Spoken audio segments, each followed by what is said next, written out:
تم ان لوگوں کو خوب جانتے ہو جو تم میں سے ہفتے کے دن مچھلی کا شکار کرنے میں حد سے تجاوز کر گئے تھے، تو ہم نے ان سے کہا کہ ذلیل و خوار بندر ہو جاؤ، اور اس قصے کو اس وقت کے لوگوں کے لیے اور جو ان کے بعد آنے والے تھے عبرت اور پرہیزگاروں کے لیے نصیحت بنا دیا۔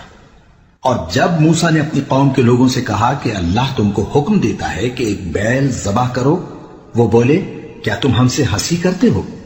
موسیٰ نے کہا کہ میں اللہ کی پناہ مانگتا ہوں کہ نادان بنوں۔ انہوں نے کہا کہ اپنے پروردگار سے التجا کیجئے کہ وہ ہمیں یہ بتائے کہ وہ بیل کس طرح کا ہو۔ موسیٰ نے کہا پروردگار فرماتا ہے کہ وہ بیل نہ تو بوڑھا ہو اور نہ بچڑا بلکہ ان کے درمیان یعنی جوان ہو، سو جیسا تم کو حکم دیا گیا ہے ویسا کرو۔ انہوں نے کہا اپنے پروردگار سے درخواست کیجئے کہ ہم کو یہ بھی بتا دے کہ اس کا رنگ کیسا ہو۔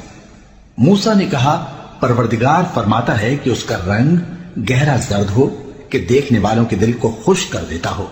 انہوں نے کہا اب کے پروردگار سے پھر درخواست کیجئے کہ ہم کو بتا دے کہ وہ اور کس کس طرح کا ہو، کیونکہ بہت سے بیل ہمیں ایک دوسرے کے مشابہ معلوم ہوتے ہیں، اور اللہ نے چاہا تو ہمیں ٹھیک بات معلوم ہو جائے گی۔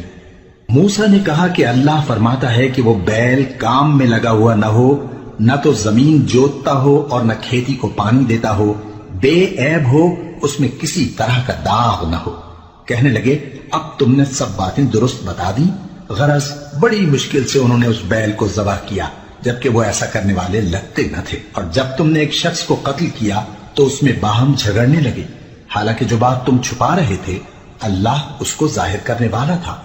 چنانچہ ہم نے کہا کہ اس بیل کا کوئی سا ٹکڑا مقتول کو مارو، اس طرح اللہ مردوں کو زندہ کرتا ہے اور تم کو اپنی قدرت کی نشانیاں دکھاتا ہے تاکہ تم